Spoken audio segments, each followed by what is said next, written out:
The presentation I'm working on is almost done. I've typed up everything I need to share about the company's new wellness program, and the only things missing are pictures. It's easy to insert a picture from a file or add clip art using the placeholders on your slides. All you have to do is click the icon. There are lots of ways to add an image, even if your slide doesn't have a placeholder. It all starts with the Insert tab. I already know which picture I want to use here. Luckily, I have the file saved to my computer, which means I can use the Picture command to navigate to where it's being kept, and then insert it. To move the picture while it's still selected, I'm just going to click and drag it where we have plenty of space. Now let's take a look at the next slide. I don't have an image for this part of my presentation, but fortunately PowerPoint gives you access to thousands of images from other sources online. All you have to do is go back to the Insert tab and click the Online Pictures command. From here, you can search for stock photos, clip art, and other graphics at office.com. Or you can use Bing to search the web. You can even access pictures from your SkyDrive account if you have any stored there. I'm going to try a web search first. Just type your search term in the box and press Enter on your keyboard. By default, Bing only shows images that are licensed under Creative Commons, which means it's okay to use them in your own projects. Just to be safe, though, you should check the image's website to make sure there aren't any restrictions. Just follow the link you see here.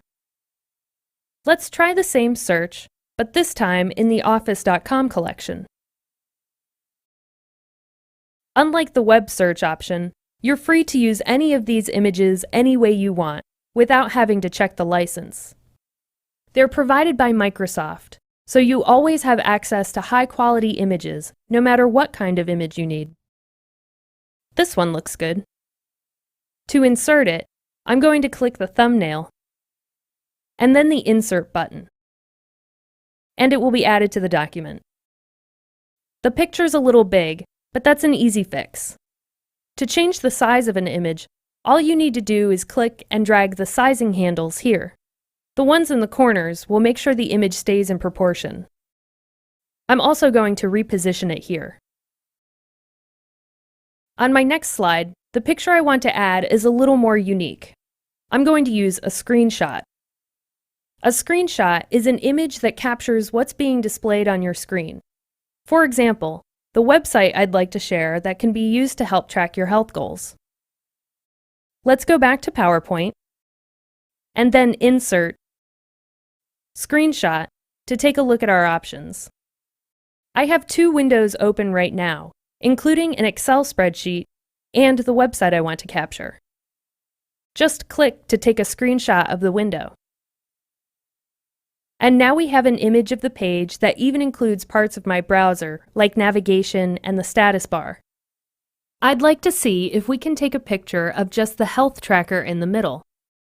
So I'm going to delete this image, and then go back to Insert, Screenshot, and this time Screen Clipping. This will let us capture part of the page instead of the entire window, using the same technique we use to draw text boxes. Just click and drag to draw a box around the image you want to capture.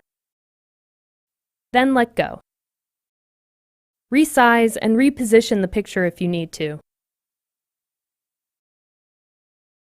The right imagery, whether it's a picture from a file, clip art, or a screenshot, can really help your audience get into the presentation.